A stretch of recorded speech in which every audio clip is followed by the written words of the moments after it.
Umum mengetahui Kelantan antara negeri yang banyak melahirkan tokoh-tokoh berjasa khususnya dalam bidang agama.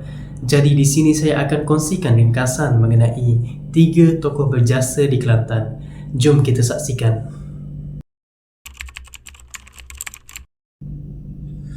Yang pertama adalah Tok Janggut atau nama sebenarnya Haji Mat Hassan.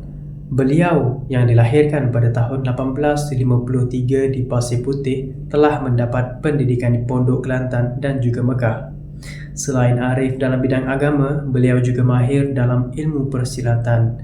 Tok Janggut merupakan salah satu tokoh ulama yang berjiwa panglima dan sangat menonjol dalam penentangannya terhadap British semasa era penjajahannya.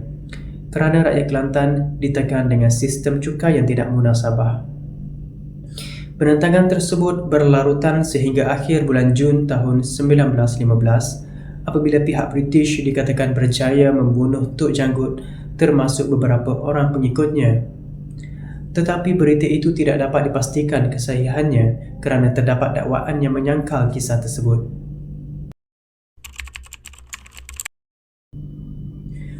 Tokoh yang seterusnya adalah Haji Muhammad Yusof bin Ahmad atau lebih dikenali sebagai Tok Kenali.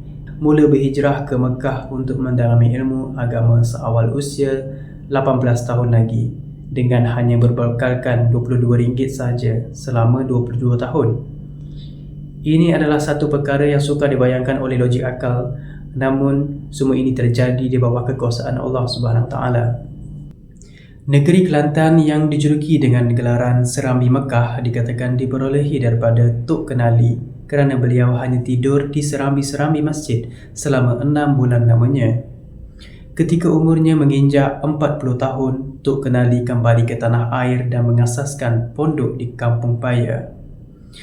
Selain itu, beliau juga menubuhkan Majlis Agama Islam dan Adat Istiadat Kelantan atau dikenali sebagai MAIK pada tahun 1915 lagi, yang menjadi contoh kepada negeri lain untuk melakukan hal yang sama. Tokoh yang ketiga adalah Tuan Guru Datuk Ni Abdul Aziz Nikmat. Beliau yang dilahirkan pada tanggal 10 Januari 1931 di Kampung Pulau Melaka telah mendapat pendidikan awal di pondok sebelum melanjutkannya di berbagai negara seperti India, Pakistan dan juga Mesir. Setelah pulang ke tanah air, beliau mula mengajar di Pancur sebelum menumpukan Sekolah Agama Darul Anwar.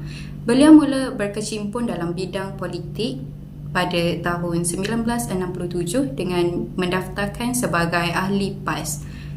Tok Guru Ni Abdul Aziz dihormati kerana integriti peribadinya, kesederhanaannya dan dedikasinya kepada ajaran Islam yang diaplikasikan sepenuhnya dalam kehidupan seharian beliau.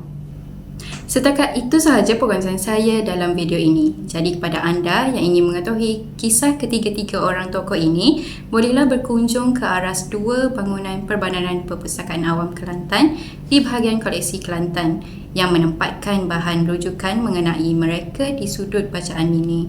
Akhir kalam, bagi memperingati jasa dan pengorbanan ketiga-tiga tokoh ini, marilah kita sedekahkan Al-Fatihah kerana terlalu banyak cabaran dan pancaroba yang dihadapi mereka dalam mencurahkan bakti demi kesejahteraan rakyat di bumi Kelantan.